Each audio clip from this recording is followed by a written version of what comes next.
Be a good little fella now and open the door.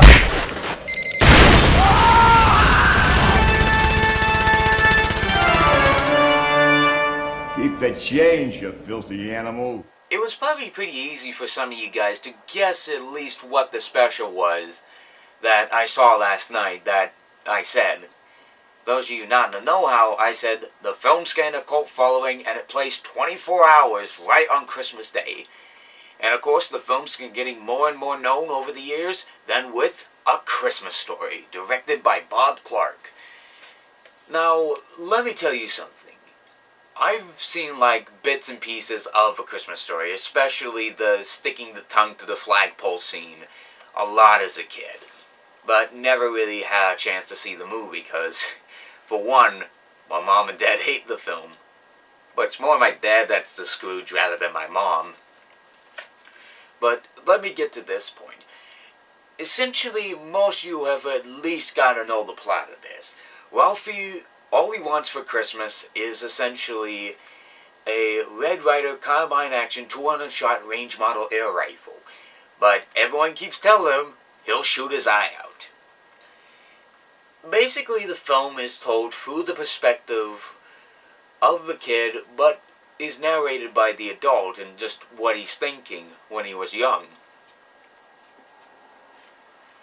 They actually made like a parody of this years later in 2004. Heck, I remember like watching Polar Express on ABC, and one of the ads, they were basically referencing A Christmas Story, and what Ralphie wanted was a cell phone. Like a singular phone. You know, singular before they changed themselves to AT&T. But let me get to the point. This film is more well known than any other Christmas film. I mean, you asked any person on the street what is their personal favorite Christmas movie to watch on Christmas Day, I almost guarantee you they'll wind up saying A Christmas Story. You ask them why. They play it for 24 hours on TBS in a repeative loop, starting right on the night of Christmas Eve and then ending right on Christmas Day. That's how insane this movie is. I honestly don't know what else to say about this. I mean, sure, I put it on, every Christmas Day, I literally wind up putting this movie, at least putting my TV on TBS for 24 hours. Because, you know, on Christmas Day, my parents are asleep, and I'm usually the one that's wide awake before anyone else, and the one that goes to my stocking sock. But with that said, it's essentially this story. The Ralphie wants a Red Ryder Carbine Action 200-shot range model air rifle, and he goes through these various stages, such as writing a theme about it. And there's just a lot of memorable moments in the film that's hard to count, and the ending is just too good to give away. And overall, give yourself a chance to at least see the movie once. Maybe twice. Or maybe a third time, I don't know. But now that we're done with this, let's talk about the film I'm seeing that I just saw right now. That would be National Lampoon's Christmas Vacation, written by John Hughes. A whole year before Home Alone came out. And this is probably one of my favorite out of the National Lampoon Vacation movies. I'm not a real fan of Vegas Vacation. I really love Vacation, but I'm not a real fan of like any of its other like ones that really aren't that good.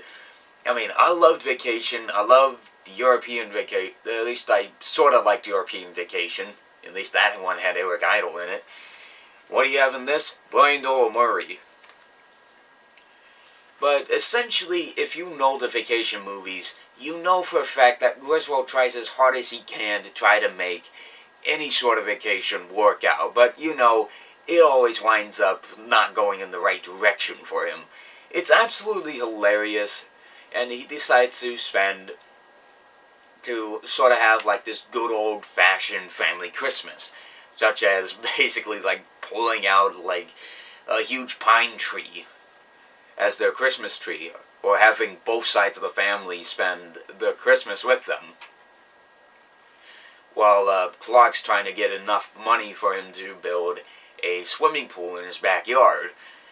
it's a funny film with a lot of funny moments, and essentially, you spend the time, definitely see this. It's really a hilarious, hilarious film. John Hughes writing the film, as I stated before, and he's done a lot of great stuff. Breakfast Club, 16 Candles, Ferris Bueller's Day Off, Pretty in Pink, Home Alone 2, Lost in New York.